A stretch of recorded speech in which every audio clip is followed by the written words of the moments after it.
ado, we welcome in the Malzberg panel. Kurt Schlichter, trial lawyer, columnist at townhall.com and IJ Review. And Jane Velez-Mitchell, founder of JaneUnchained.com and New York Times bestselling author. Okay, panel, let's get to it. And let's start with your take on what Ron Paul had to say about Sarah Palin, how he doesn't respect her all that much, but how Trump really didn't need her. Kurt, what do you think?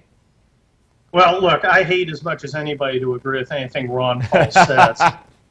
I'm a little disappointed I didn't get 15 minutes on Iranian chemtrail research, but you know, this whole Sarah Palin thing, I'm still trying to get through my head how someone who ran as a committed Christian conservative decided that the guy she wanted to support would be the liberal New Yorker who voted for Obama, who gave money to Hillary, who was a Democrat just for a few years.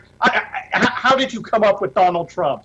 I just don't. Maybe Jane Velez-Mitchell could give us the female mindset and insight into that. Jane?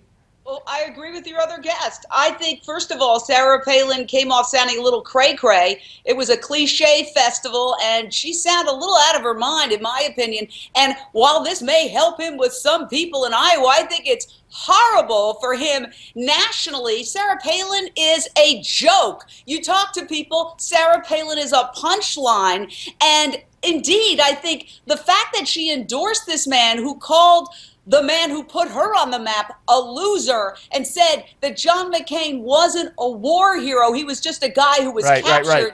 I think it's despicable. Has this woman no loyalty? All right, but Jane, you say she's a punchline, and to Tina Fey and the elitists, she is a punchline. But to millions of Americans, many of whom might do well for Donald Trump and go to the polls for Donald Trump, obviously she could be very, very valuable. She didn't do well when she ran with John McCain. I understand that. I understand that.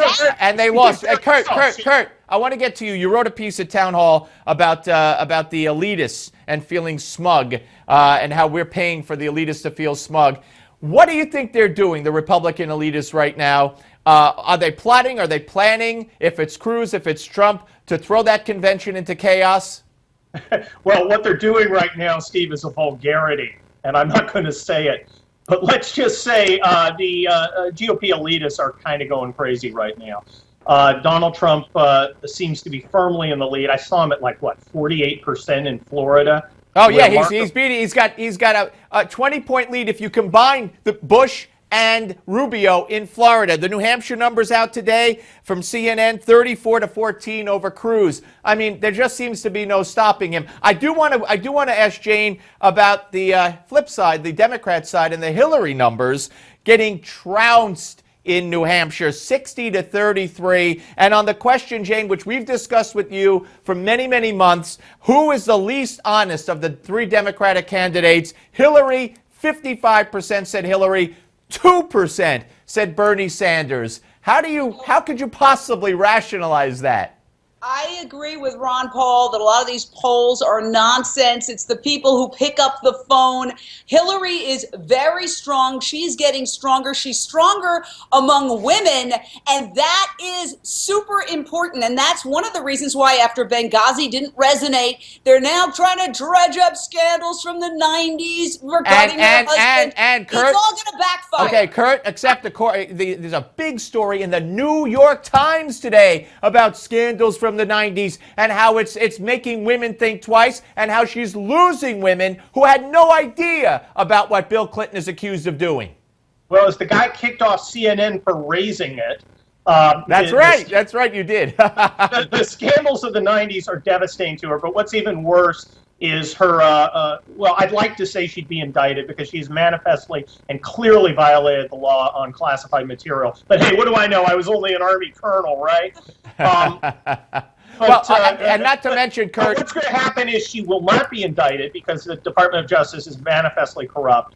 And then I expect the FBI director will resign, and this country will go into turmoil. And we will have I don't know who's running on the Democrat side.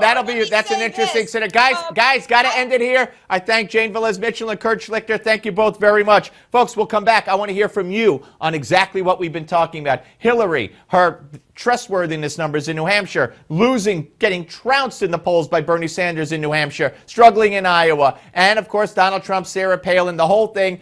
Call us now, 877-NEWSMAX, 877-639-7629. We'll take your call.